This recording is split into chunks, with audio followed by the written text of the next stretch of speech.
Hey, it's Tony freaking Fonte. How you doing? You are listening to the Laughing Through Life podcast. Less struggle, more fun. This is the show where you want to be to break cycles and learn to laugh through life and have fun along the entire journey. If that's where you're at and using spiritual comedy and spiritual awakenings to do that, this is the place you want to be. Today, I have the pleasure and the honor of bringing the amazing Eric Rosen up. He's an astrology coach from St. Louis, Missouri. Actually, no, you just moved back to where you at? Belleville now? Yeah, I'm in Belleville, Illinois now. Okay, so he's in Belleville, but St. Louis area, so we're still going to call it St. Louis. I commute. It's all good. We're in the Belleville, Illinois, St. Louis area. Honored to have this guy on. He's going to be sharing his story, sharing some truths, and we're going to have an amazing, obviously fun conversation on how he got to where he's got and how everything works and how we can take and use astrology and how everything works to have more fun in life versus it taking us and we're being moved around by it. We can have more fun in the process of this awakening journey, right?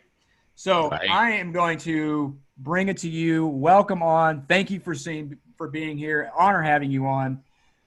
So, Mr. Eric, tell us a little about yourself, how you got into astrology and your story, so everybody can kind of learn more about you and hear more about your story as well. So how did you get into astrology coaching? How did you become a coach? Yeah. Yeah. Awesome. Yeah. I'd have to rewind the tape to a few years ago when I was in my mid-20s and my health was suffering pretty badly despite all my best efforts. Great diet, exercise, vitamin supplementation, all those things. Felt very weak, chronic fatigued, just a lot of mental confusion. And I realized that I needed to do something. And so I just kept going down this rabbit hole deeper and deeper and deeper into the whole health, movement, mostly on the physical front. Like, what can I do? What can I eat? What's the vitamin that's going to fix me, or what's the blood test that's going to tell me what's wrong? And so I stumbled across a site that was promoting getting a health coaching certificate. So that was the springboard point where I was at a place in my career where it just wasn't very fulfilling. I was a construction project manager. And I remember seeing it for the first time, on the computer. It's like the computer was just glowing, it had this aura to it, yes, I want to do this, not only for myself, for my own knowledge, but to actually help people too, because it was this feeling of, I felt so terrible. It's like, I wouldn't wish this on my worst enemy. So that was the point that I knew that I wanted to do some coaching of some sort, but eventually it actually evolved into brought in some personal training because I was doing a lot of weightlifting, and then eventually it metamorphosized into more life coaching, because what I realized along my journey was that things just extended so far beyond just the physical side of things, right? It was like I was neglecting the spiritual, the mental, the emotional side of things. And so I knew I wanted to do some type of life coaching just because I'd had a wide range of experiences over my life. But it wasn't until actually a romantic relationship that I was introduced to spirituality in general and just started seeing things that were actually real, that worked, things like Reiki healing or astrology. I was actually introduced to the astrologer that she followed, and at first, I was very judgmental of this man's character. He goes by the handle the Leo King, but phenomenal astrologer. And the relationship with this romance ended. And then a few months later, I'm searching for answers in life, as I had been for a while. And I actually started following him on my own. And he just happened to launch this astrology school to teach people how to be astrologers. And so here I am, only having been following astrology for a couple of months. And now I'm okay, yeah, I want to learn how to be an astrologer. Most fun I've ever had in my life, learning. And so I became just very fascinated by it. But I didn't really realize how uniquely talented I was at it until I was actually involved in a feng shui class of all things, which we can go into that later if you want to, because I know that's kind of a unique thing too. But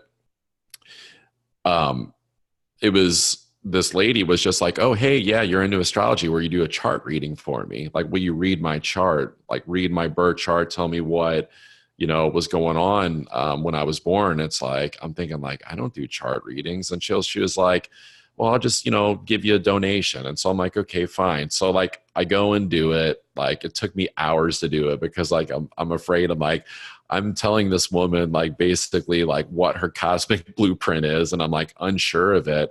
But not only did she love it, but I started doing more of it and realizing, oh, wow, like I do have a talent for this. I probably studied astrology for a long time in past lives. And so I've only been doing it really for a couple of years. And it's what I would call the tool that I love to use the most when it comes to the life coaching that I do. There's intuition that comes into it. It's intuitively reading someone's chart. So like their birth chart when they were born, but then it can also look at what's going on in the current astrology and how it affects them right now at an individual level, or how it affects other, we'll say, layers of their chart, kind of like layers of a cake a little bit, like deeper levels. And so that's just become the main tool that I use for coaching with my clients. Awesome. So I know when we first met, which I think was a couple of years ago when that happened, you were still doing the personal training. You were still on your journey of your spiritual journey of awakening. And, we both have gone through many phases of stepping further into our true self and that power, and ascending up the consciousness and getting more in tune as we let go of the layers of the ego, right? To separateness, to go into that oneness, that I amness, to really step into that. And I remember you resisted the astrology piece for a while, right? I did. Because you're like, no, because you doubted yourself. And now I see you in this realm, man. You were like stepping in even more powerfully into this realm. Like, you've been doing my stuff too. But the more you do, it's like you're really stepping into this, and I'm seeing this, and you're going into it. And you talk about these past life doing astrology. You remember more and more of who you are as this amazing cosmic being. I don't know where that word came from just now, but it did. Cosmic being that is sharing this information, and we're going through some heavy stuff right now. Yeah. This awakening ascension process, which I know for some people it's like, oh, you're just saying a bunch of woo-woo shit, but it's not. It's been around for a long time. Yes, it has. And even myself, like 2 years ago, if you would have been trying to speak this stuff to me, I'm like, get out of here with that shit. Because it was nowhere near. I was stuck in my religious dogma. And even in religion, they still use astrology. They just try to say that it's not, and they don't, but it is. And so now that I'm awake, you can really, truly see, wait a minute, this stuff is throughout. And it's been throughout time. Yeah. Since the beginning of time. Yes. Astrology and numerology and all that. I'm like, it's in everything, in every religious doctrine, whether it's Christian, whatever, it's in all of that. And it's amazing to see you really step into that power of where you're at. But I'd love to know, because you said you had a lot of stuff, a lot of pain, a lot of trauma you were dealing with, right? And then you talk about you were neglecting the emotional side of things. Yeah. Which for men, that generational cycle, right? Right. Going on for generations to separate the emotional side. You're not a man but that's what's created all this pain in the first place. And in order to break the cycle, we have to acknowledge that piece, understand that piece, right? And then move forward and heal that, transmute that pain and trauma to heal not only the past generations, but future generations, because that energy precedes us, right? Absolutely. We're able to break those timelines and rewrite those timelines. Talk a little bit more about that on your own journey and as an astrologer, understanding that piece of it and how that works. Yeah, absolutely. Yeah. Really after the kind of the physical movement of trying to repair my health came in, it was the spirituality was the next layer. But then after that, it was absolutely the emotional side of it. Just noticing the different just like aches and pains in the body, and just kind of looking back at my life, and just friends coming up to me going, man, like you've lived a pretty tough life. And so it just really became this realization that I needed to do something about it. And it really wasn't until, because I did an ayahuasca ceremony in Peru, which was, by design, something to relieve a lot of emotional traumas. And just what was that again? An ayahuasca ceremony. An ayahuasca. Yeah. So okay. that's explain that one. One of the name just sounds funny. Yeah. So ayahuasca is actually a plant that is made in Peru. And this is something that's been around for a very long time. It's something that indigenous shaman in Peru used to basically put people into these altered states. It has dimethyltryptamine in it, DMT, which is usually referred to as the spirit molecule. It's something that gets produced in the body at these really low levels when you kind of go through these euphoric states. Like it could be having sex, it could be the birth of a child, just these moments that seem very transcendental. And so you actually take this in a really big dose. And this is where you really get connected to the spiritual plane. And so it can be a mixed variety of like what your experience is like, but there is a lot of purging involved. There's a lot of vomiting that does occur, but it's symbolic of you releasing these emotional traumas. So like I would be experiencing a past emotional trauma, and then I would, of course, vomit, which I know sounds crazy. Like, why would you go to Peru to vomit? But it was the most powerful jumping off point for the spiritual journey, but also the emotional healing journey as well. Because while it does help you relieve emotional traumas, it's also a way to help you get really deep clarity on what those emotional traumas are. So it's almost like, okay, I've identified what it is. Now it's time to go home and do the work and to just release this stuff. So you were literally purging out this emotional trauma and pain that you had, literally. Yes.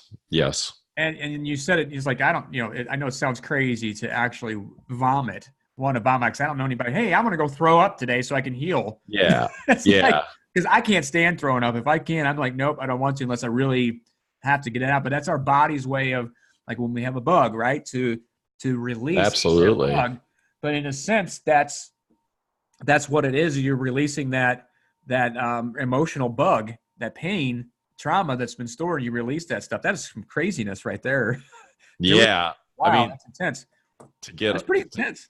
To get on a plane and fly, over the ocean, fly to a different country and pay to do that. Like there's some people, particularly in my family, that I've shared it with, and they just like, of course, look at me like I'm nuts. But what the fuck is wrong with you? Why are you? Hey, yeah. I'm going to pay you to make me throw up. Yeah, it's like, why can't you go to a concert like a normal person?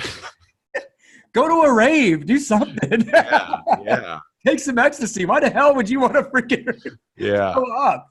Yeah, exactly. That's intense. It was. That's intense. So you were talking about how you had these physical aches and pains, right? And how and I want your take on this. So sure. This has been going on in Eastern medicine, right, for years, because they get it right that every physical ailment can be tied to an emotional trauma or stressor or something or story that's stored in the body that we never fully processed. And that's what creates these physical ailments, these illnesses in most cases, correct? Or in all cases, if you really want.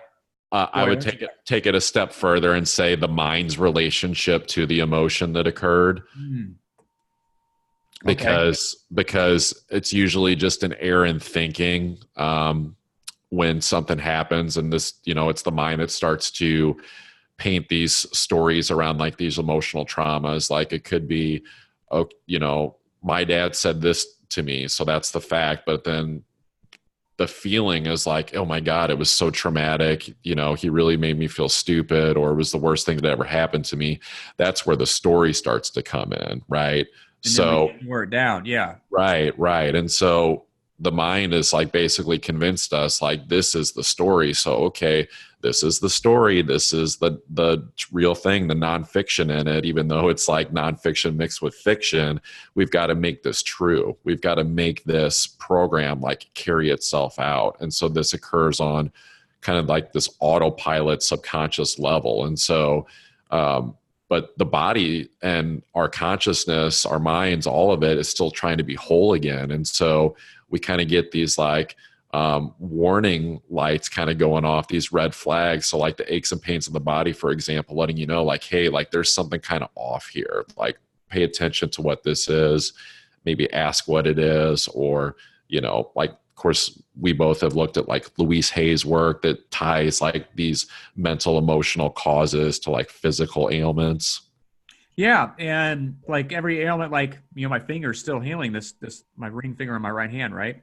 From when I tore the tendon in it, which is tied to grief. It's me grieving, and it's still healing. Like I don't have to have that brace on anymore because that tendon tore completely and I had that bend, but you know, I still can't, but it's getting there and it still hurts. Yeah. I can only go so far. Like it looks like it's bent all the way down. It's not, but it's getting there. And they say it could take, but it's like my middle back, it's holding on to the past. The tension in the muscles, back pains, certain ailments, because it's there's all nerve endings and all these emotions tied to it. And I don't fully all understand it, but I'm understanding it more and more as I experience it more and more. Yeah. And that's the thing. It's like we experience this and go back, but Western medicine and the people who aren't awake consciously, right, or are not even close to awakening, they try to discount all that and like, no, this and that. And there's other things of people who aren't awake because they're living out their stories, their subconscious stories, right? And we have all this going on in this collective, and it's going through this process of ascension. Now it's like, wait a minute, there's so much truth into all these ailments and how our body reacts. And it's the freaking stories that we buy into, whether it's true or not. We perceive something. So we buy in these stories and then we stuff them down because we don't want to deal with it, because we don't want to deal with the pain, because we're wired to go towards pleasure and away from pain, right? So we avoid this pain, but it's manifesting itself in some form or fashion, right? Whether it's physically or outwardly, it's going to show up. And here we are trying to kill the pain. Oh, I'm happy, I'm fun, and I'm not drinking, doing drugs and all this, which there's no judgment there by any means because I've done all that. But we're trying to kill all this pain outside of it. Then we keep manifesting the same stuff over and over to keep confirming what we believe deep down that we're not conscious of. And those subconscious stories all have energy, and we keep creating it, living that out. We sabotage, right? Absolutely. Yeah, absolutely. Yeah. It's tough, you know, because the thing is too, it's like once you start to go down that rabbit hole of understanding that it's actually just the stories that we're creating, it also requires taking responsibility for it too, to realize that we are actually creating our own life, that we are responsible for our own happiness, which is just a state of mind, right? So a feeling and a state of mind, but like there's a lot of state of being in my, but I think it's the same thing. No, I like it. More of a state of being, because happiness comes from within, right? Yes. So we're trying to find that state of happiness. And I had someone just reach out to me over the weekend. It's like, man, you were so happy and just so full of energy all the time. It's like, how do I get that? It's like, you're trying to find it outside of you. It's all inside. When you change and start remembering who the hell you are, which is a divine being, right? God in the flesh, the God self, universe, or higher self, whatever you could connect it to source, however someone wants to connect to that piece, right? But it's remembering that piece and who we are and going back and realizing we have that power as a co-creator to create our reality. And we have created our reality. We just done it unconsciously by buying into these stories. Now, a lot of those stories from growing up, we're not responsible for what happened, right? That's out of our control. We were a kid. We didn't know any fucking better. But we are responsible for healing that and changing those stories and letting it go and recreating the life that we desire. And we have that ability. But we have so much noise in the outside world saying, no, you can't do that. You can't do that. You're a sheep. You're a sheep. You're a sheep in some form or fashion, saying that we're a sheep and we can't, and trying to keep us in this fear-based mode so they can continue control and keep us in this state of not knowing who we are. Because there's fear-based of, oh, shoot, if we lose control, we lose all this money or whatever, or however, any way, form, or fashion, right? Absolutely. Remembering that. Yeah.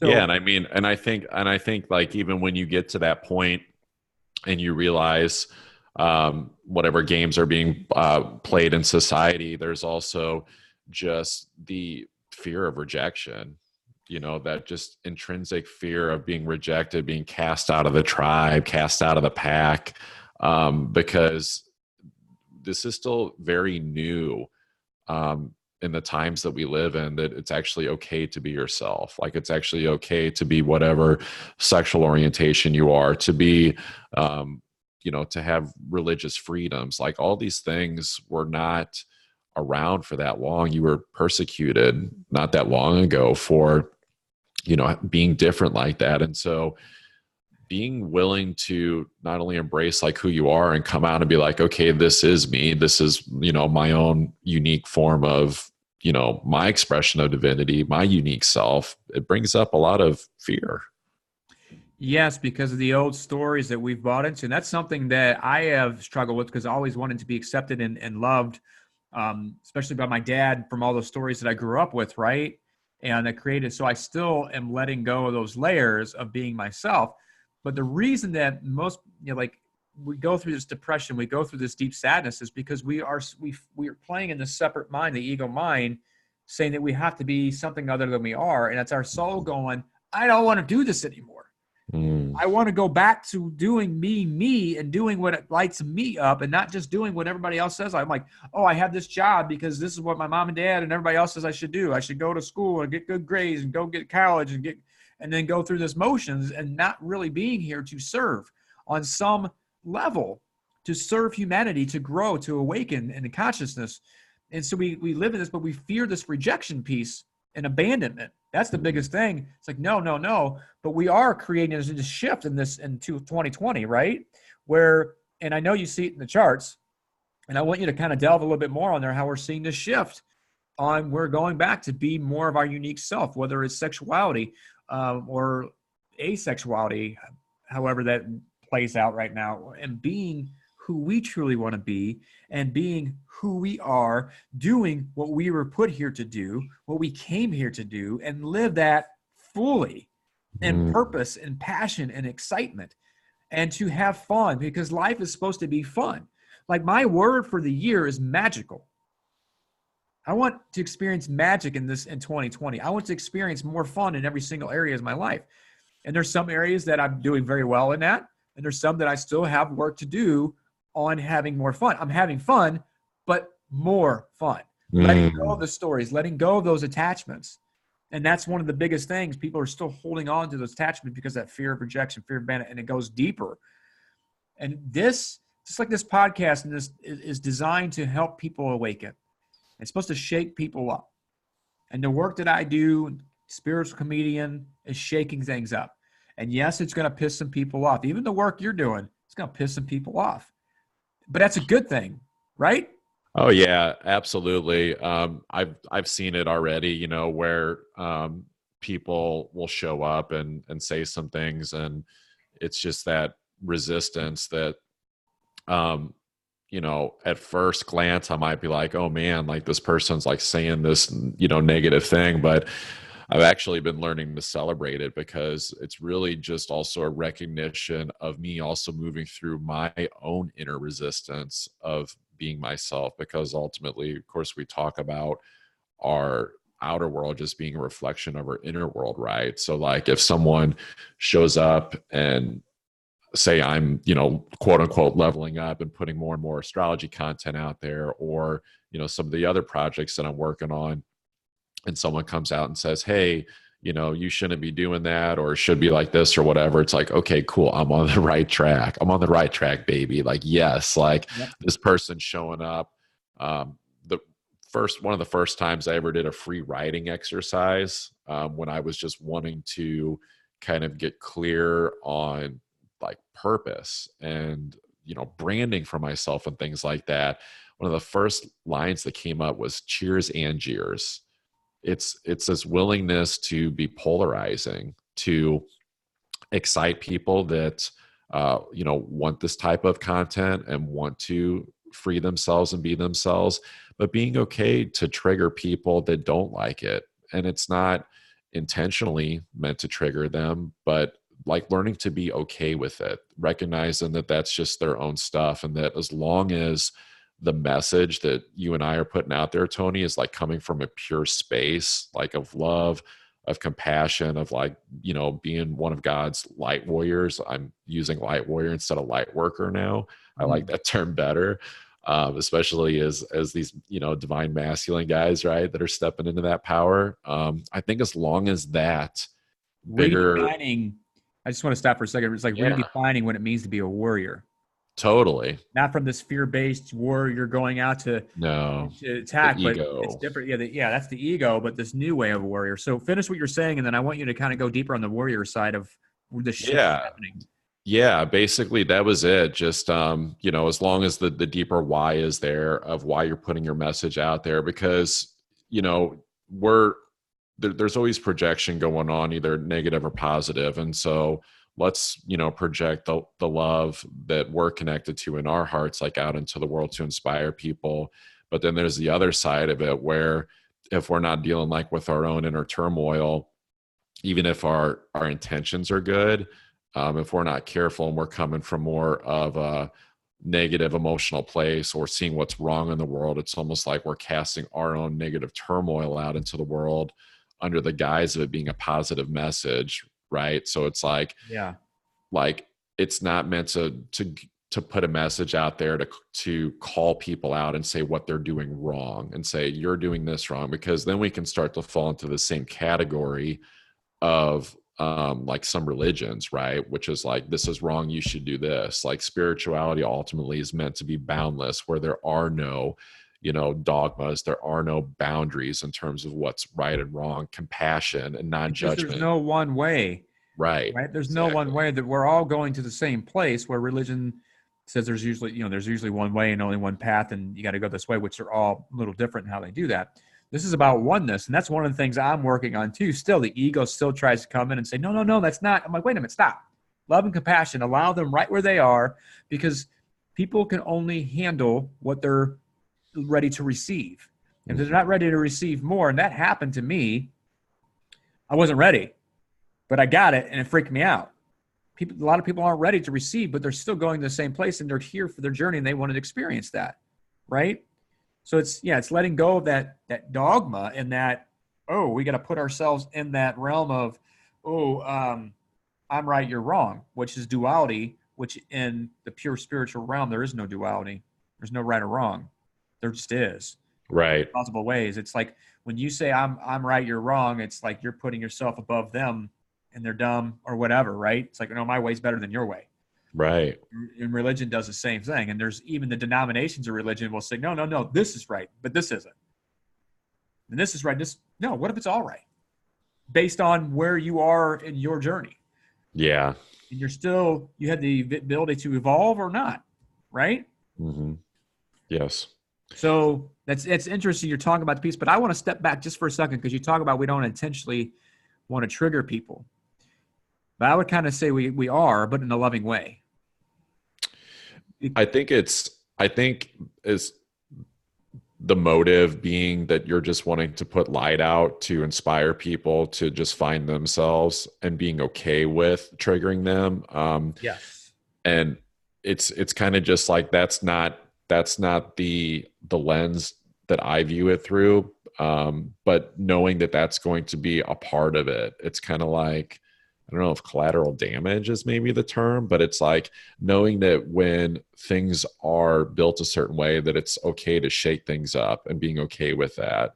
I think really a lot of it too is like coming from a place of putting a message out there, knowing that the more that you step into your power as a light warrior, the more we put things out there, the more resistance we're going to face. Because it's ultimately someone stepping into their power is creating kind of a disconnect between what the collective is, which can kind of be like, let's just blend in and keep the status quo the way that things are. And so then the status quo can start to recognize this almost like anomaly effect of someone stepping into their power of love. And then it's like, it just creates that. So it's like being okay to have stones, so to speak, kind of cast at you. That's my perspective. I think we're like, hey, I'm going to do this because I want to piss you off. That's not what we're trying to. It's like, no, we're trying to reinterpret, but the triggering has nothing to do with us in the first place. The trigger is everything to do with them, and it's triggering what their beliefs they're holding on to that's no longer serving, but they still have that choice of resisting it. And when they get triggered, they're still resisting it. Yeah. But it's still bringing light to the fact. So many of the spiritual teachers, and even including Jesus, well, he ended up getting crucified for doing that, reinterpreting the law, right? Reinterpreting how we're supposed to show up. And people couldn't stand that. It's like, here's how because of fear, being rejected, being abandoned, many things, but there's a lot of control issues going on. And even he was like crucified for it, which nowadays, that probably won't happen. But like you were saying, cast stones in some form or fashion, it's going to happen. But when I say it's a good thing that we're triggering them, because we want either planting seeds, people are going to start shifting, and those who are ready will create that shift. Absolutely. We'll be casting the stones, but it's still planting the seed, and they have that choice, but it's still going to stir it up. And as more and more people awaken, become warriors, light warriors, it's going to stir up more, and the collective energy is going to shift. And as that collective energy rises in consciousness, it's going to force those people to be very uncomfortable and even more painful, or they're going to end up making that shift when they're ready, or bow out. Yeah. So, I just wanted to kind of go deeper on that. I'm like, I think we, in a way, we are intentionally triggering, but not a way to cause pain, like intentionally cause pain. But it's like, I'm doing this out of love, and I know this is going to happen, and I'm okay with it. And I know that I'm going to be rejected, which is going counterintuitive of what we're all taught. Oh, we're going to be accepted. And it's like, no, I gotta be true to myself, because if I'm not being true to myself, that creates the depression. That creates the sadness. That creates this disconnect and feeling alone, which is what the ego is trying to do, is continue that separate identity, that like we're separate, and that we have to live a certain way to keep us quote unquote safe, right? And it's like, no, we're going back to here, understanding that an ego is helping us evolve, and it's not a bad thing.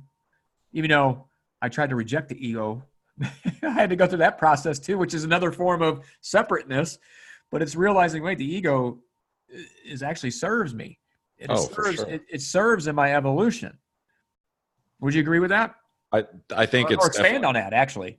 I think it's absolutely served our evolution, and still, serves us in terms of keeping us safe from real dangers, right? Because ultimately the ego is like trying to protect the most basic instinct, which is survival. But I think that the ego part of it too is just like our unique form of our own divine expression that we put out there. So if we align our ego with how we want to put ourselves out there, with what we feel is like more of like a dharma, like a purpose, destiny aspect, and you're coming from a place of like releasing the ego wants and desires and aligning it more with like co-creation of like, okay, what would God want me to do in this situation? Because ultimately we know that it's about service to others, promoting our brothers and sisters and their well-being. So it's like, how can I come out in a way that I'm still able to be me, but then also still help and promote others as well?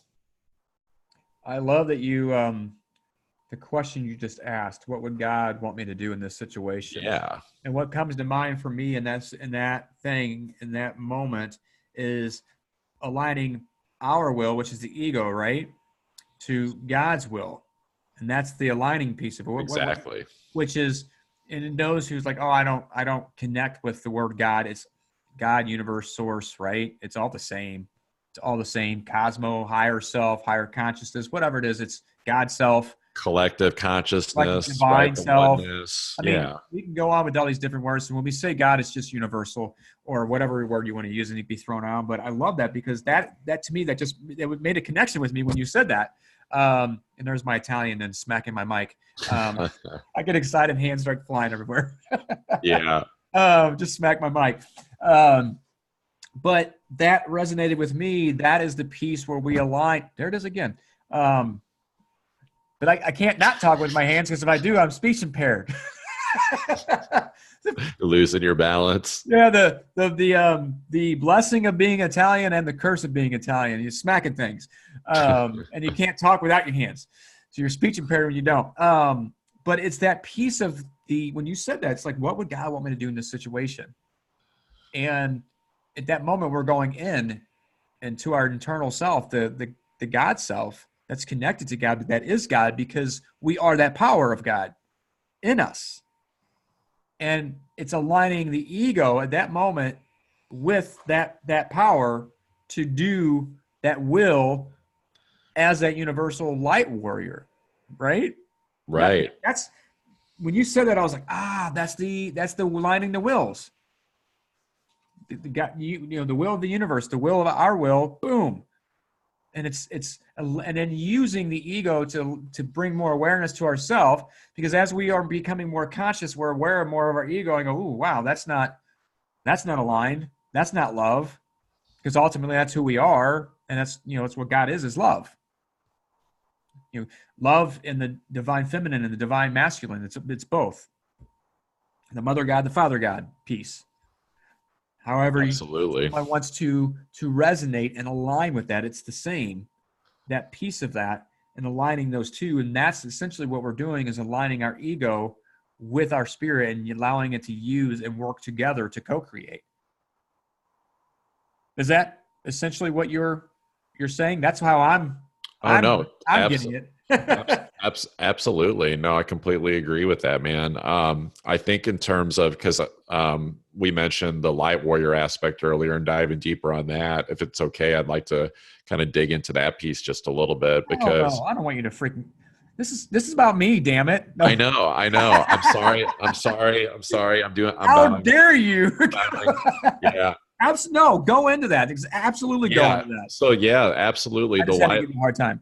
But no, absolutely. Well, we got to find, when we're talking about deep spiritual truths, right? Like, you've got to find opportunities to still laugh through it, right? Because otherwise I think we're just missing the point, because this stuff isn't meant to be, like Star Wars, like Rebel Force light worker stuff. Like, it is kind of that in a way, but it's actually, to me, it's more like Guardians of the Galaxy kind of thing, like from Marvel, right? Where it's like, okay, we're going to save the universe, but we're also going to laugh and act silly as we do it. So and if we can't do that here, then I need to change how I do business here and have laughing through life, because it wouldn't work. Yeah. It's about lightening up, letting go of that what keeps us so serious. Because come on, some of the stuff is heavy, even on the spiritual aspect of it, as we are awakening more, right? It's heavy. Well, we were talking about that before we even started recording the show, about the new energy that's coming through and how it's so exhausting and how scary it can be. Like sometimes it feels like I am dying, I'm fine, I'm fucking dying, I'm fucking dying. I mean, it does.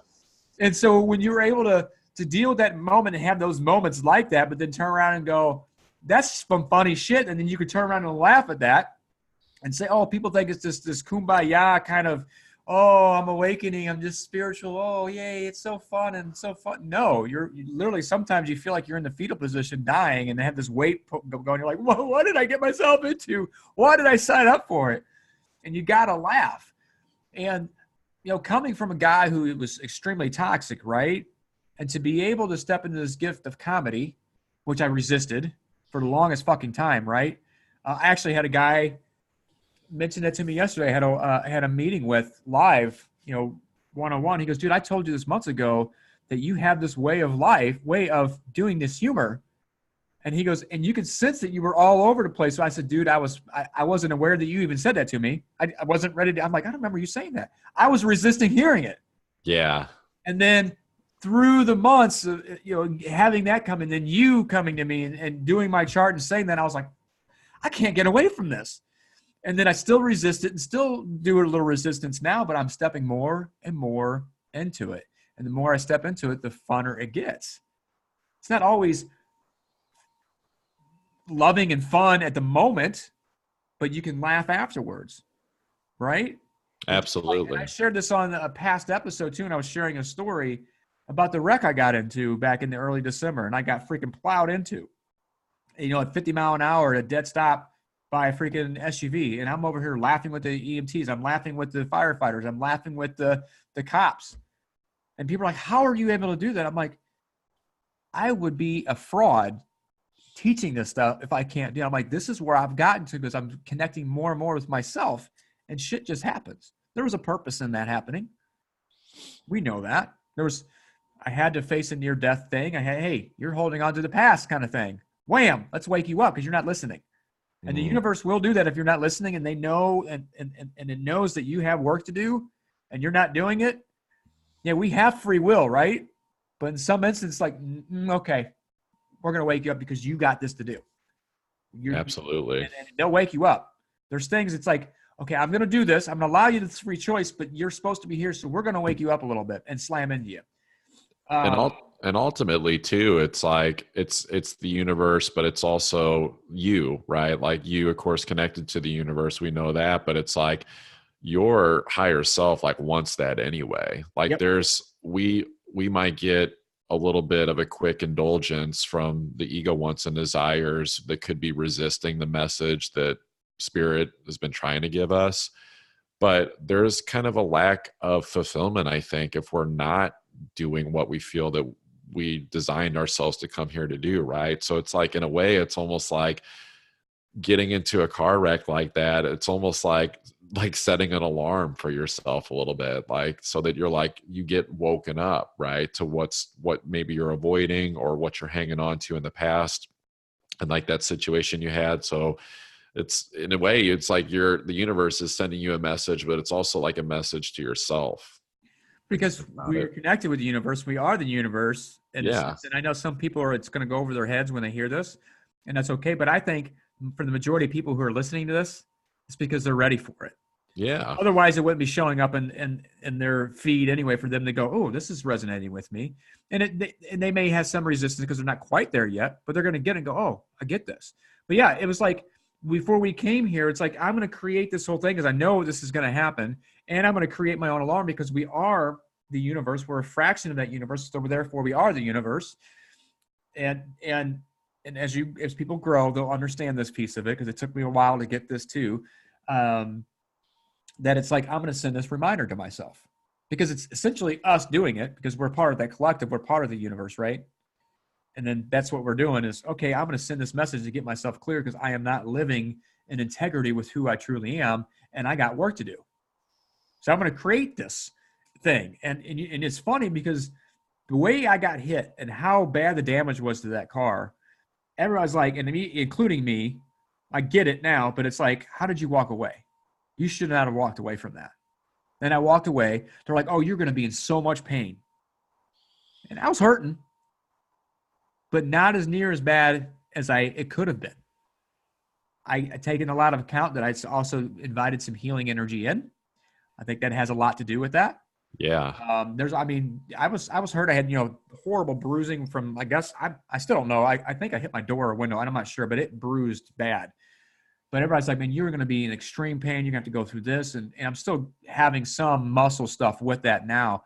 But if you look at the pictures to how I am now, even now and shortly after that, it could have been a lot worse, but it wasn't. And there's a lot of divine stuff going on there with the healing piece of that. The guides, angels, whatever you want to call it. It's all the same, in my opinion. I think they're all there. It's all the collective came in and did some stuff. It's amazing and how we do that. But I know we're going on, and I want you to get into the light warrior piece. Oh, yeah, that piece from 25 minutes ago. No, it was 27 minutes. All right, asshole. You know what? I'm going to let you be the timekeeper then. I'm going to let you do all the things. This is your show. You just talk. Yeah. So if I let you talk. No. Yeah.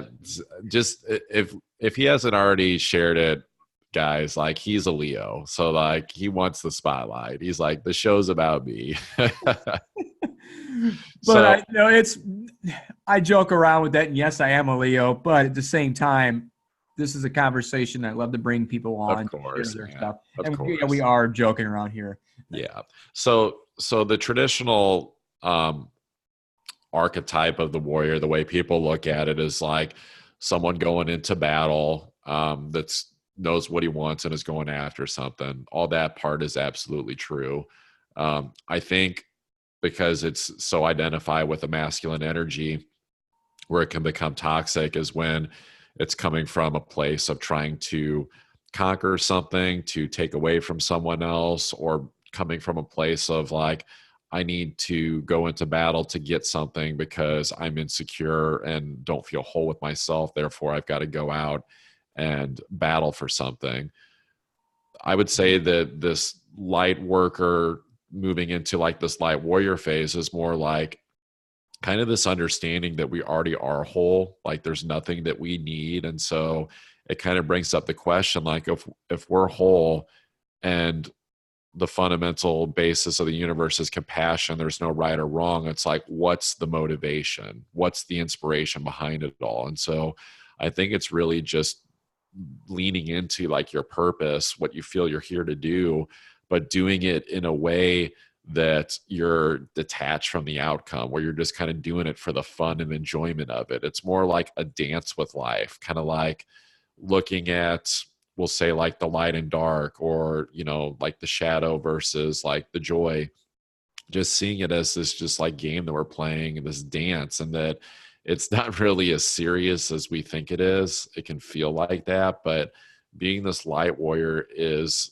definitely being connected to all that, being connected to God, but not being in such a sincere, serious mindset that we're really feeling like we have to go and like kill and conquer and we have to do this, or we're failures, or we're not good enough. It's more like, no, like what, have the enjoyment. It's just a game anyway. Just play it in a way that actually makes you feel the most fulfilled, the way that you're playing the game, right? Because when you talk about compassion being just like that fundamental foundation of like everything in the universe, there's no duality, no right and wrong.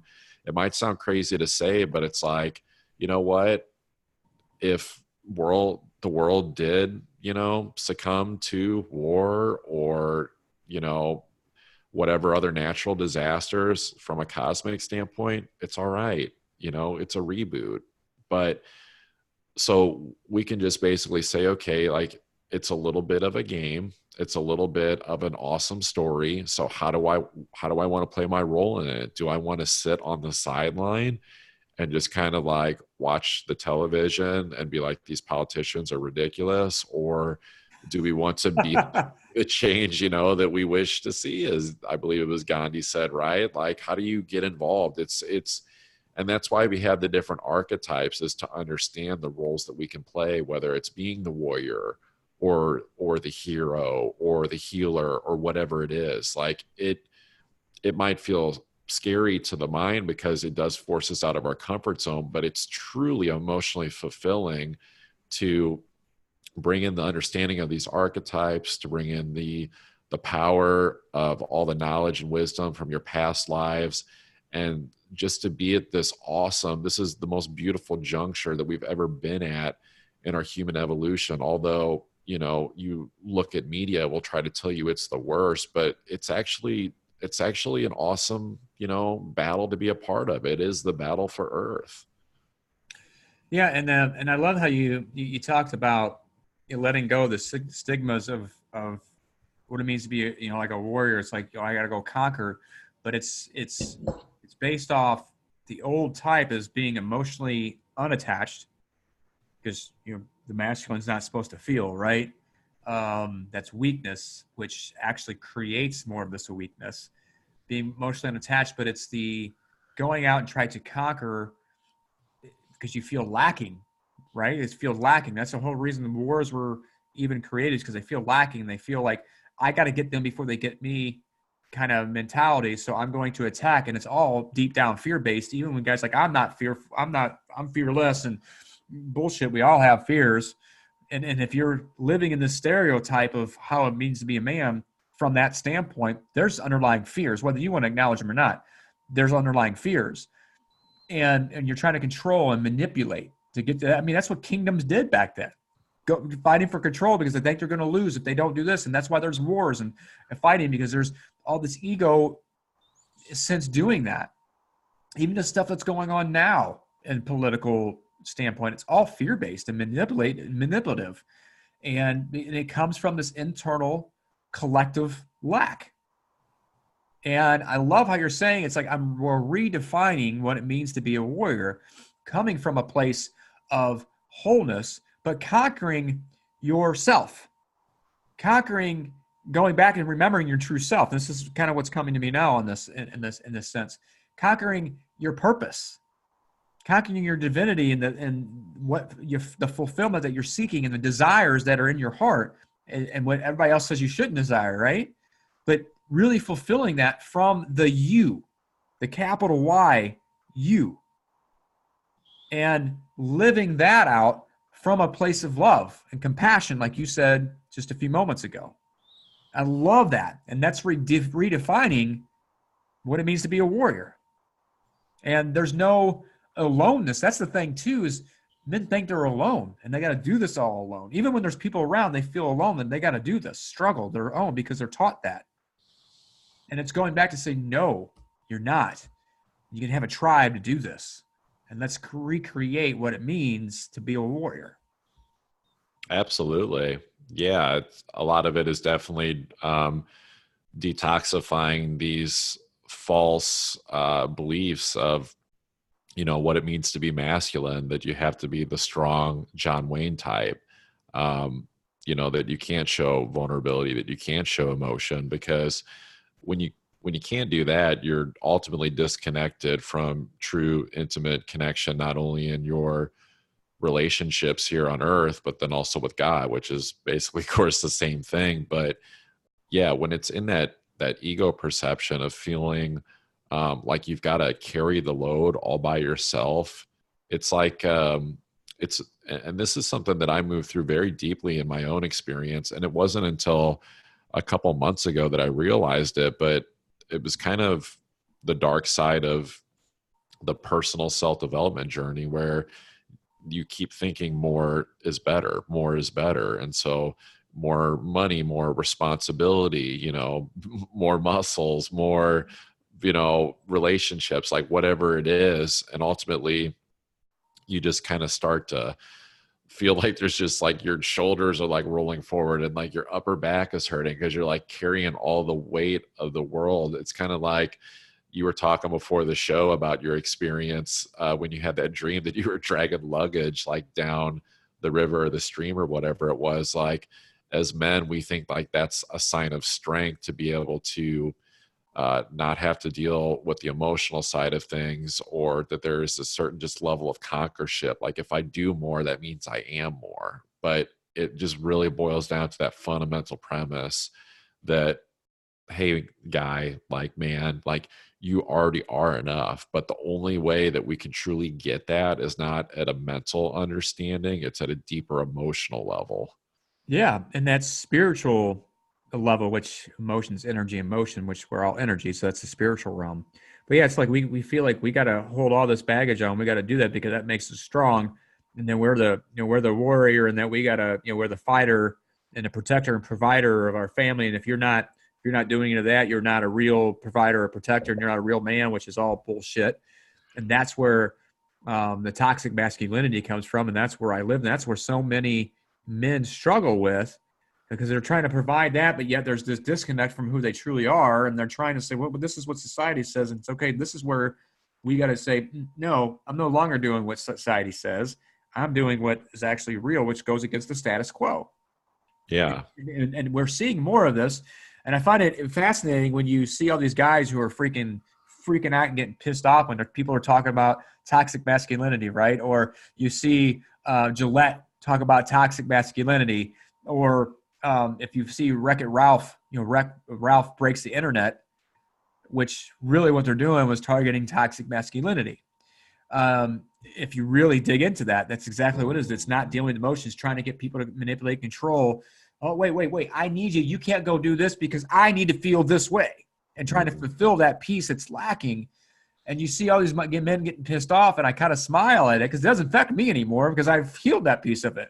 Yeah. Majority of it. But it's like the ones that are getting pissed off are the ones who are struggling with it. and have not fully accepted, which is okay. There's no judgment. There's none of that, but it's bringing awareness to going, they're the ones struggling with it. Whether they want to accept it or not is their story, their journey. But it's interesting, but you can start seeing, even in society now, you're starting to see a little bit of this conscious shift, this conscious awakening to that piece and redefining what it means. And then those who are ready will become the new warrior. Absolutely. Yeah. When I look at the astrology, we're still in the pretty early stages of it, but this is going to continue to be a huge evolution that's only going to compound, I'd say, until 2027 with healing the collective consciousness of the toxic masculine energy. And that's in women too, right? Like, so I mean, this might be kind of triggering for people, but I'm just going to say it. Like, there's even some energy with, I don't know if it was the Me Too movement or if it was the thing before that, but you could even see some of like the toxic masculinity coming out in women, like standing up for what they felt that they wanted, when the divine feminine is more of just like this, you know, I know my power. You're not going to cross that boundary with me. I still love you, but you're not going to cross that boundary. It's a little bit of like I would say a softer, but still powerful energy. Like, you can spot toxic masculine energy from a mile away. It just, you know, there's just a lot of anger, frustration. Like, anytime you get to that, those are definitely toxic masculine traits. And I think that if there was one thing that I'm seeing in my own life as I'm going through these evolutions too, right? And seeing it in other men as well, my clients, it's letting go of control for men is the huge biggest. Yes. It's letting go of control. And even as I'm still working through it, because being kind of in the mind does have a little bit of a masculine energy to it. It's very, you know, left brain when we're thinking, our logic in that. You cannot understand from that place what it means to be able to surrender and let go of control, but still take action. Like, it just doesn't register up there. It's more of like a feeling. It's a detachment. It's being able to show up and do your work and take action on something, but really not care about what the outcome is, because you released it. You set the intention, your deeper why for it, and then you just let it go and you trust, you know. But yeah, masculine, toxic masculine energy is just more like, no, I've got to keep both hands tied I grip very tightly on the steering wheel, right? Otherwise, who's going to steer this boat? And it's like, hey, it's God. It always has been. It's the part of you that's connected to God. It is your essence. Like, it's already built in. Listen to the intuition, the inner calling, the inner GPS. And so, but the only way to get in touch with that is to release the toxic masculine, because when you're in those lower vibrational states of frustration and anger, like, you cannot connect with that frequency of the divine, of your intuition. You've got to be able to release those. Yeah, and it's the control piece, which is really big for me. You know this, that's one of my biggest things, is letting go of control. And it's fear. Fear I'm going to lose everything. Fear I'm going to die if I let go. But it's that same fear that's actually blocking the flow of abundance, flow of prosperity, flow of the things, because that's one of the things we're so used to saying, oh, I got to work. I got to make this go. I got to have this happen, or I'm not going to have it. And we're in a society that's been there for generations and saying, you got to do this, you got to do this, you got to do this, you got to hustle, you got to grind. And there's a different way of doing things. So it's like, when it comes to a chance, because I've seen people do it where they don't work that hard, but things flow because they're connected. They've let go of control. And then for me, it's been a common theme of let go, hold on, let go, grab, let go. And I keep doing that. And slowly, and this is one of those things I'm being quote unquote forced to let go more and more, but I'm becoming more aware and letting go, and becoming more aware when I start freaking out about certain things, and letting go of the attachment, letting go of how things are supposed to show up, letting go where money comes from, just knowing that when we open up, it flows, because when we are connected to abundance. We're all connected, because money is energy, things are energy, and there's people who have a lot of wealth who are attached to it because they know, well, I built this way from a spiritual level. If I lose it all, I know how to get it back. And it's the same kind of concept. It's like this story of Job. If you go from a medical in the Bible in a metaphysical way, it's that same thing. Lost everything. Story was edited for many reasons, but the original message of that is letting go of attachment. And when you let go of attachment, you're wealthy beyond means, because you are that source that's connected to source. And it's letting go of that control. And that's one of the biggest things for men, especially, but women too, because the divine feminine has been hurt by the masculine. And so when we fight hate with hate, that's the toxic masculinity trait. Right. Absolutely. And that's in the feminine. So when you see the extreme feminism, that like the extreme Me Too, that hate, the hate of man, that's the toxic masculine trait coming out. And I know it's probably going to trigger some people in here, and we're okay with that. But because it needs to be talked about and have fun and joke around about it, but it's the truth. The divine feminine, it's about going back and merging those two inside each of us. And then, Martin Luther King, we just celebrated that yesterday. Yeah. He had to write about love. Love is the only thing that can drive out hate, not hate. You're not going to, I don't care what you do, what movement you try. If there is hate behind it, it's not going to get its message across. Yeah. I mean, it caused more division.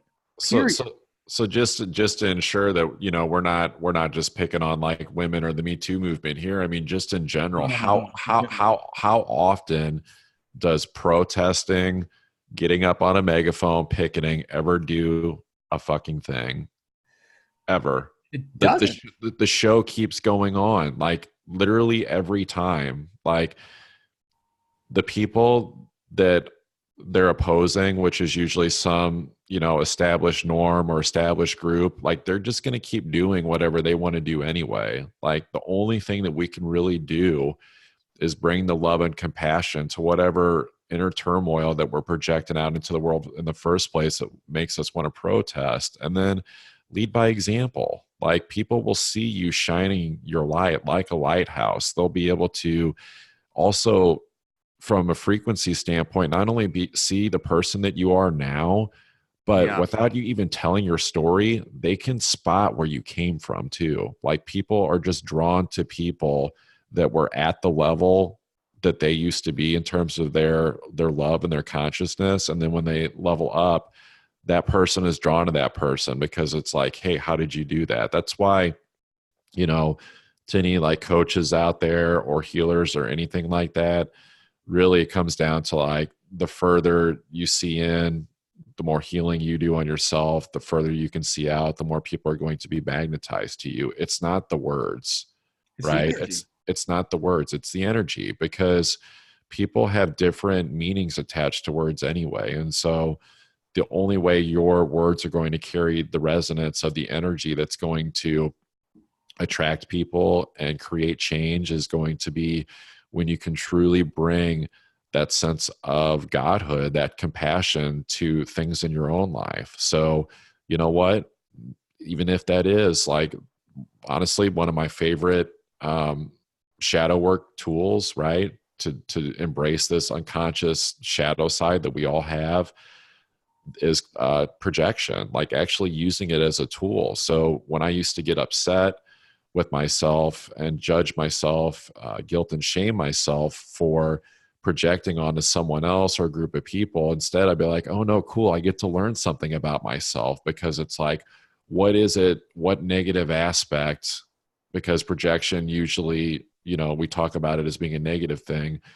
I'm getting into my ego and saying this person should do this or they look like this. And it's like, wait, okay, what is this really saying about me? Let's look in the mirror and see, where do I need to bring some grace and compassion to myself? Of course, projection does work the other way too, right? Where you can stand in awe of somebody and be like, oh my God, they're so great, they're so amazing. But it's like, you're just recognizing in them what you just haven't embraced in yourself, which is you are awesome.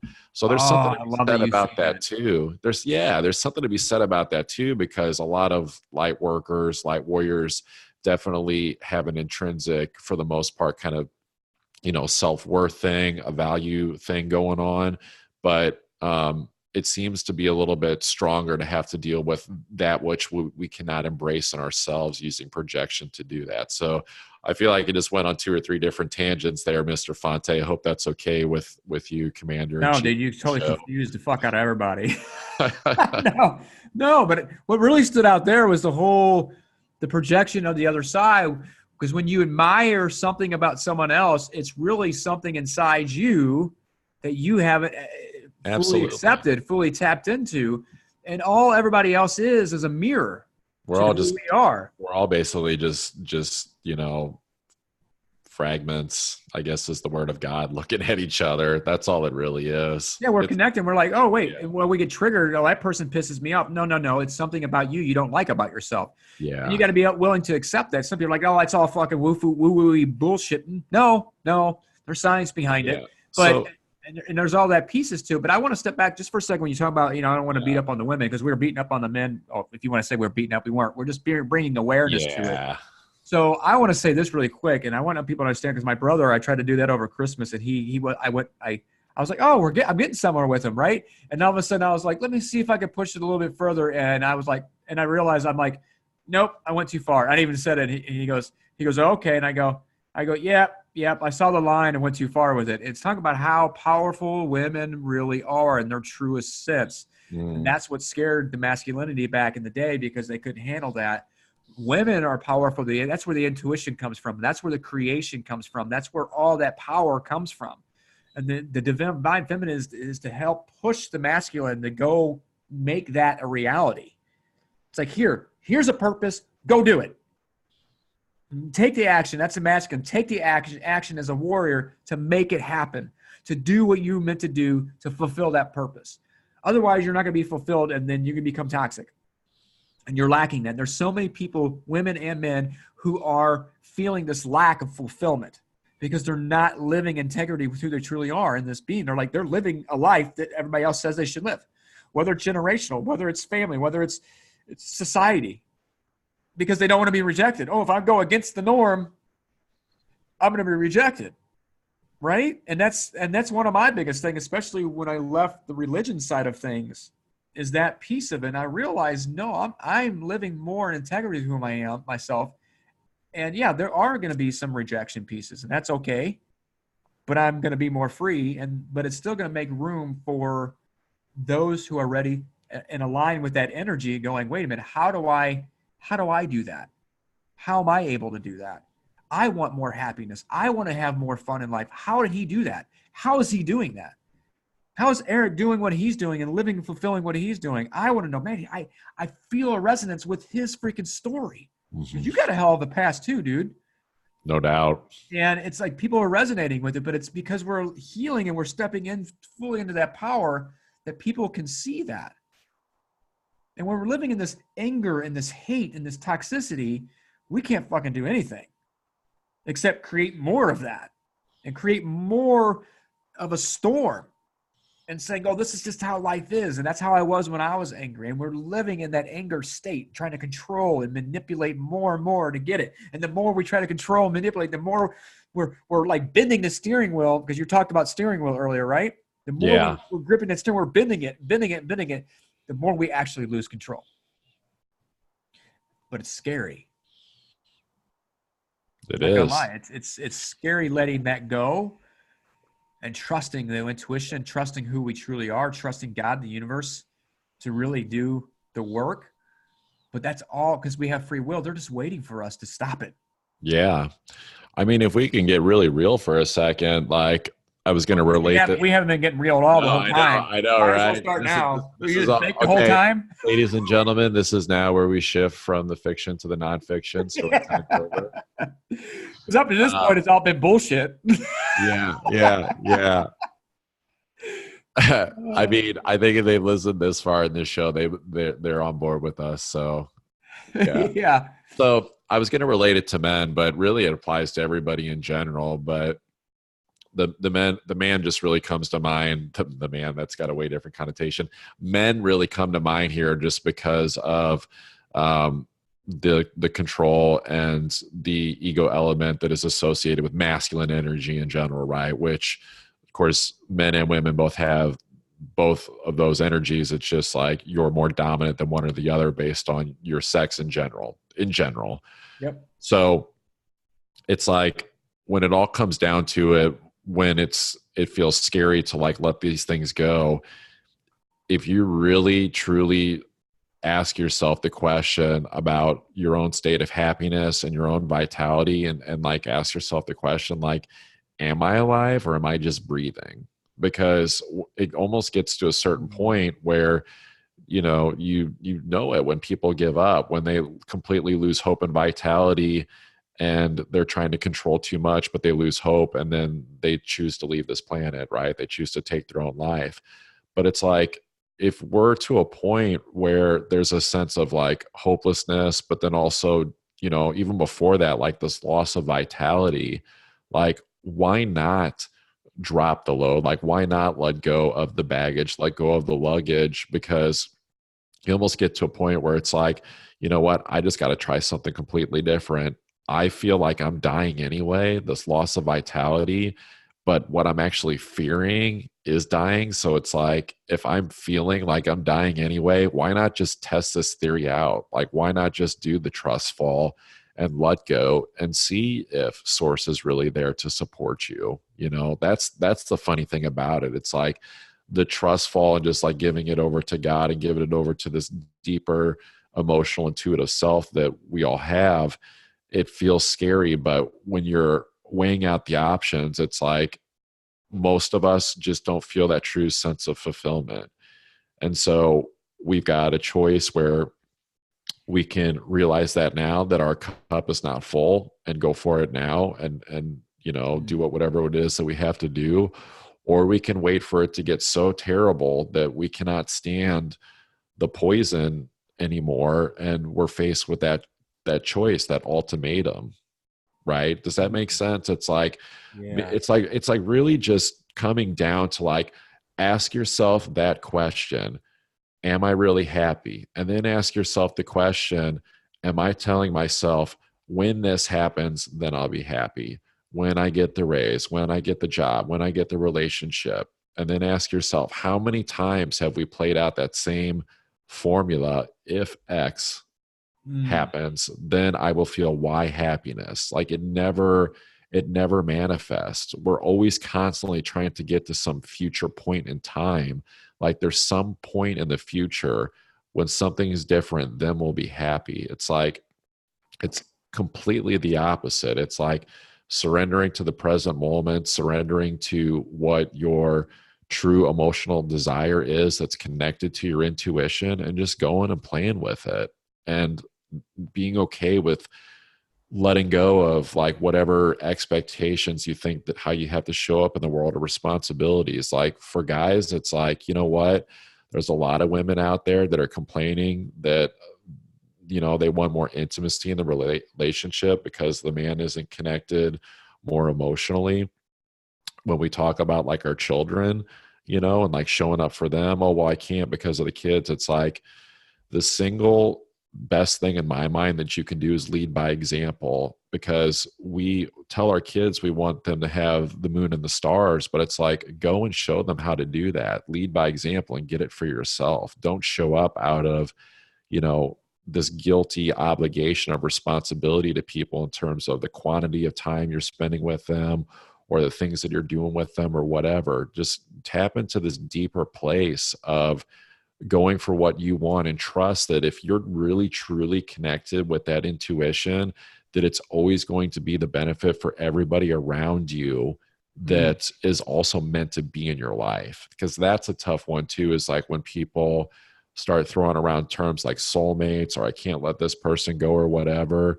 Everything in life works in cycles, and that includes relationships too. Not every single person in your life right now, ladies and gentlemen, is going to be there 30 years from now.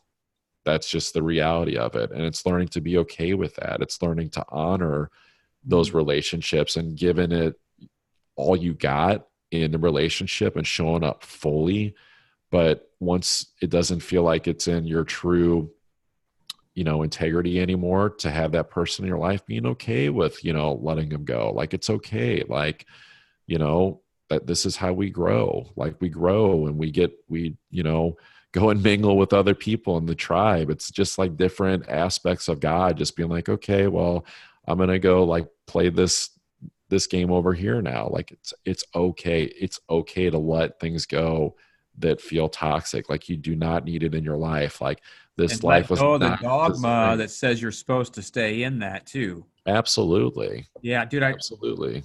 I absolutely love what you were just talking about. Dude, I have like 3 possible titles for this episode. I'm like, oh, I had one, and then you started speaking more freaking truth and screwed me up. Now I'm like, fuck. And so I'm now going to find a way to combine all 3 of them that came into this, dude, because there's so much there, and it'll come to me because I'm creative like that. But you said something, and I know we got to get ready to wrap this up. But you said something about how women are like, hey, they're wanting more intimacy. They're awakening more to truly that emotional spirit of who they are, because women are, the feminine is more attached to the emotion. Like men are like, oh, women are more emotional. No, we're all emotion. People try to say that, oh, you got to be more logical. No, there's always emotion behind the logic. However you want to try to discount it out, every decision we make, even we try to make it purely logical, is always an emotional behind it. Always. It's everything you look at. It's like there's always some emotional stimulus behind every decision we make. I don't care how logic. I mean, the reason you're making a logical standpoint is because there's some emotion behind it. Whether you want to be conscious of it or not, it's there. But women are wanting more of this emotional intimacy, that more of that connection.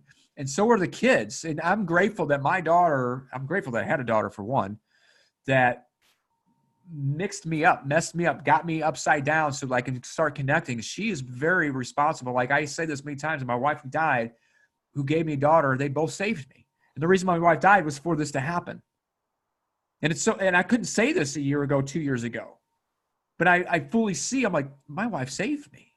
So I had a daughter that can teach me how to connect, but she also, because I got so scared that I was like, shit, she's going to pick a guy like me. I got to break this cycle.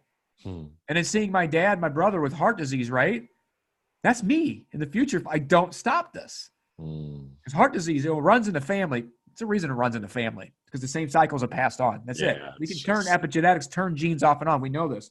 But man, I was sitting there talking about how redefining what it means to be a warrior. I'm like, oh, that'd be a great title to this. And then it's like, you're like, oh, am I alive or am I just breathing? I'm like, well, shit. Now I want to use that. And then there's this how to be happy now.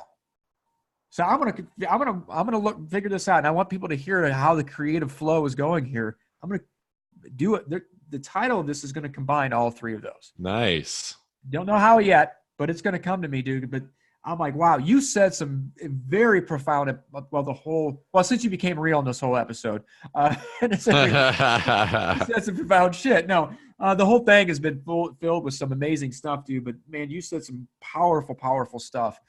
And, yes, women are wanting that. But deep down, men are wanting that deeper connection, too. But they've been scared because of this whole dogma of how a man's supposed to be. But there's been a shift. There's a shift. And you can either go holding on to that baggage like my dream was, and it's going to be painful, and you're going to do it anyway because the earth is recreating itself. Planets are realigning. All this stuff is working. And that we're going back to what we were originally intended. And it probably won't be in our lifetime, but we're already creating the shift. Yeah. Talk about, the next, 7 years or something like this, heavy shifting. And we're probably going to see a lot of turmoil and a lot of people leaving. Yeah. And I think it's also not just men getting in touch with like the intuitive emotional side, but then also like releasing like the boyhood bullshit too.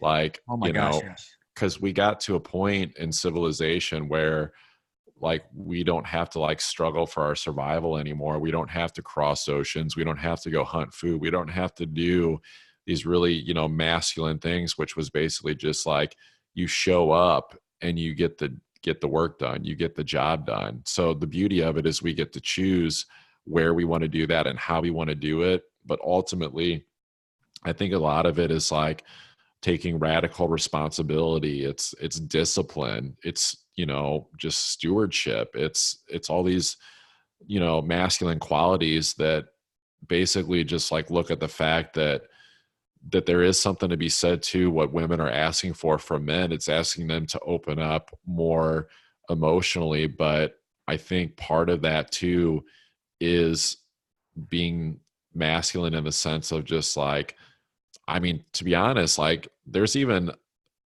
a little bit of a masculine sense in vulnerability. That's the true sense of it. But I don't want to say this too.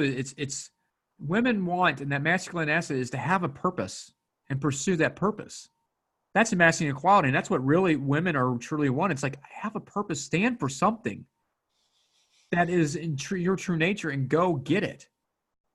And then go after that. And the feminine is there to put, hey, you are playing small. Go after this. But at the same time, I want connection. But the divine feminine is also going to challenge the masculine. Are you going to stay true to your purpose? Are you going to stay true to what you're here for? But at the same time, allow me to be, I'm going to be crazy for a moment because I don't feel attached to love. I mean, I don't feel loved at this moment because their heart's closed. And can you allow them to have that space, open their heart, but at the same time, they're going to do that to challenge you to see if you're standing in integrity with yourself. Are you going to fold? And that's a journey. And that's really how relationships are supposed to be, is a journey of enhancing each other's life and forcing the other to level up, continue to level up. Mm-hmm. But realizing you're two whole and complete beings, individuals, and you are here just to enhance.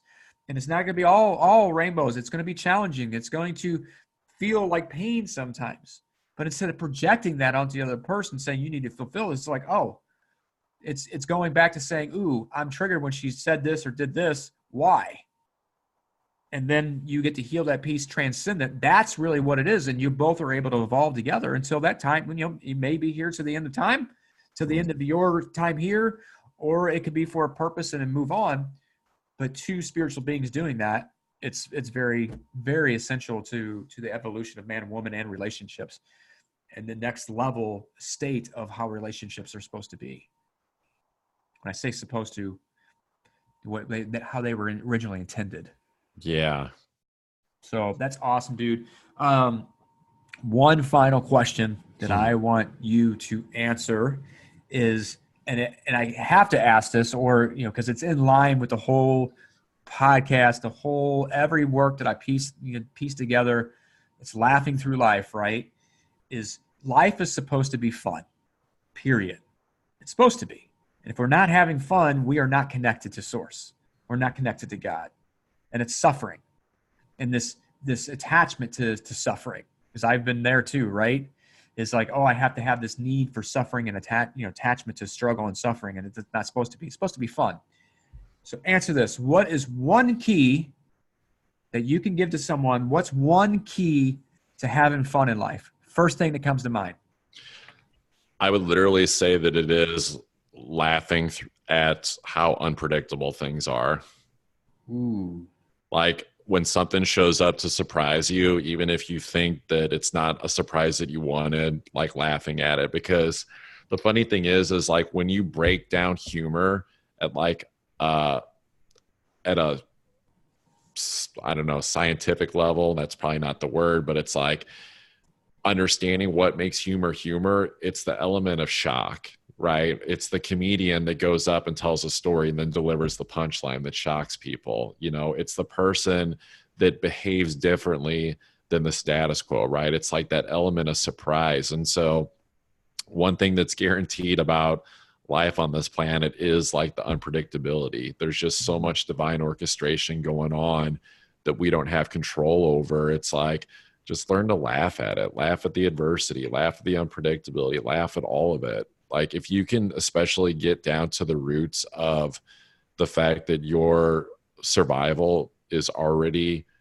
fine, like God's got you protected, especially if you're showing up in alignment for what you feel you're here to do. Like we don't need to be so serious about everything. And of course, I'm talking to myself just as much as anyone on this whole episode. I've been talking to myself just as much as, anyone about all this stuff, man, because, just being real, like I'm moving through all this stuff just as much as anyone else, like I see all these situations as equal. It's not like, I get on this show and thank you for having me. But it's like, oh yeah, I've got it all figured out. Like, this is the spiritual truth. I just go do this. It's like, no, like, trust me, I stumble and fall like daily, but it's like, it's how do you respond to Yeah, and getting it's the greatest teachers when they're teaching, they're actually teaching themselves at the same time. They're reminding, because all the other person is that they're teaching to is a mirror for their own stuff. So it's like, oh wow, I just said that. Oh, that was for me too.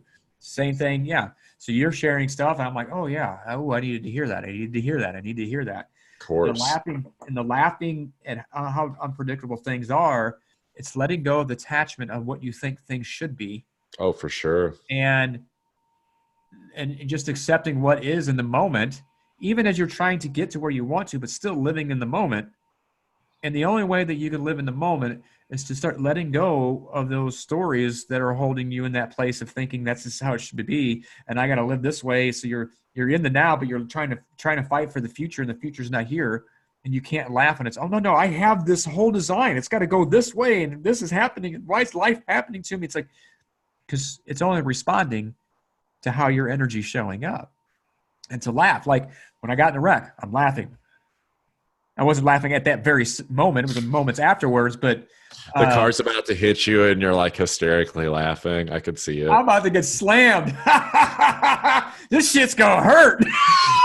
We just lost all the listeners. They officially think you're crazy. No, just kidding. I am crazy though, and that's okay. But I didn't see it coming though. But it's like, yeah, I'm like, oh, I'm about to get plowed. My car is going to be totaled. This is going to fucking hurt. Yes, bring it on.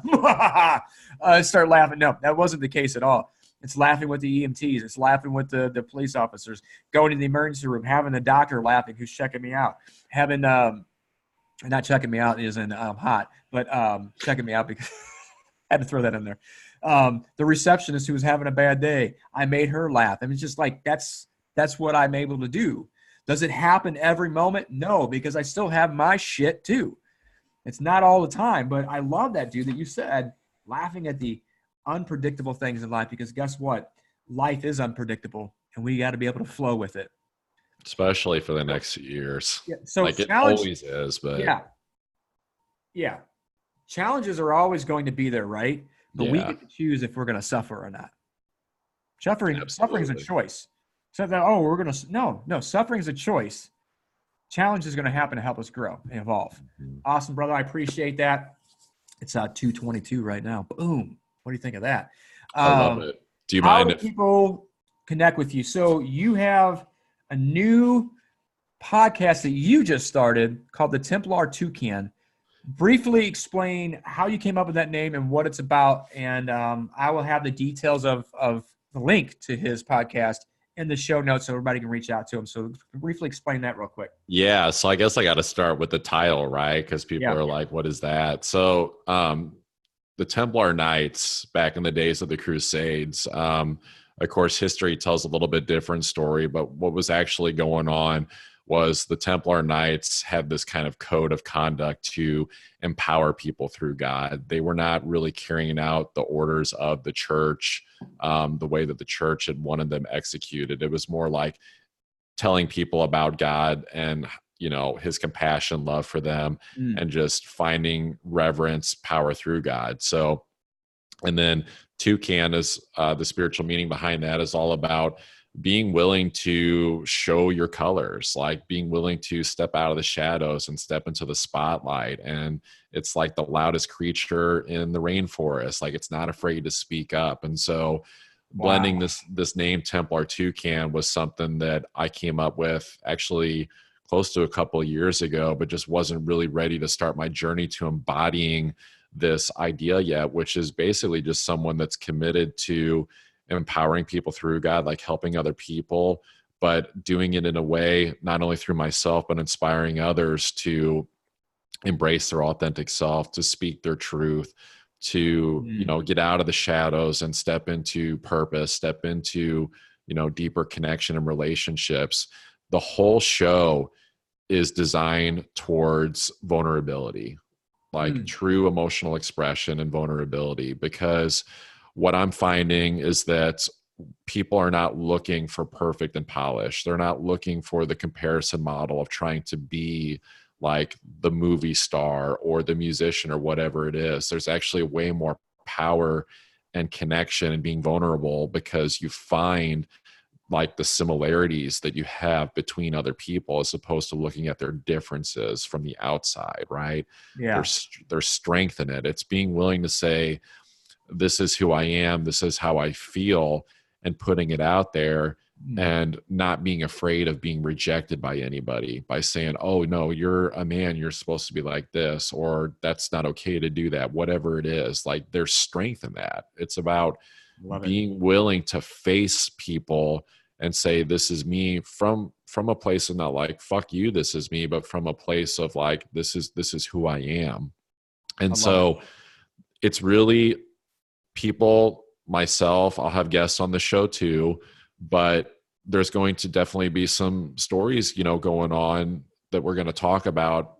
A lot of times when you hear someone's story, it's usually someone that's like, hey, this is what I went through, this was the strife, here's how I overcame it, and kind of paints a little bit of picture of like, I made it. And it's like, you never really made it. You're just compounding your success. Like, life's a continuous evolution. So what I really want to focus on is people coming on the show, while they can share their past stories, I want to know truly vulnerably, what are you currently going through? And not in a way of like boohoo victim mentality, but what are you going through?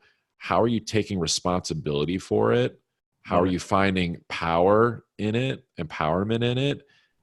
And just knowing that with the right mindset, that even though you're going through something that might seem harsh, like the victory is assured. And so it's about creating connection. It's about showing people like, hey, like when you look around on social media or any type of media, and you start to think that someone else has made it, or they're doing better than you, or whatever it is, it's like, no, like we're all moving through some type of challenge. So be honest with yourself and the world about what that is, and putting yourself out there, but take responsibility for it. Love it. Absolutely love that, man. Appreciate it. So make sure I'll have the link to the podcast in the notes, whether you watch it on, you watch the video on YouTube, or you actually listen to it from the podcast streams. I'll have that. I'll also have the links to his social medias if you want to connect with him, emails, those things like that. I'll have those in the notes too, so you can connect with him, reach out if you want to learn more about his astrology coaching, which I do highly recommend going through that myself.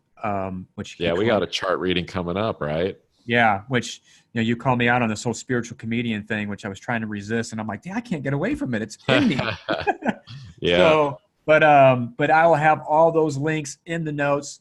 Eric, man, it's been powerful. It's been fun. Thank you so much for coming on the show, sharing this wisdom, sharing these spiritual truths, and your journey in it with the group, with the listeners. Greatly appreciate you and greatly honor you, brother. Appreciate it. Absolutely. It's been a pleasure. Boom. Talk soon, everybody.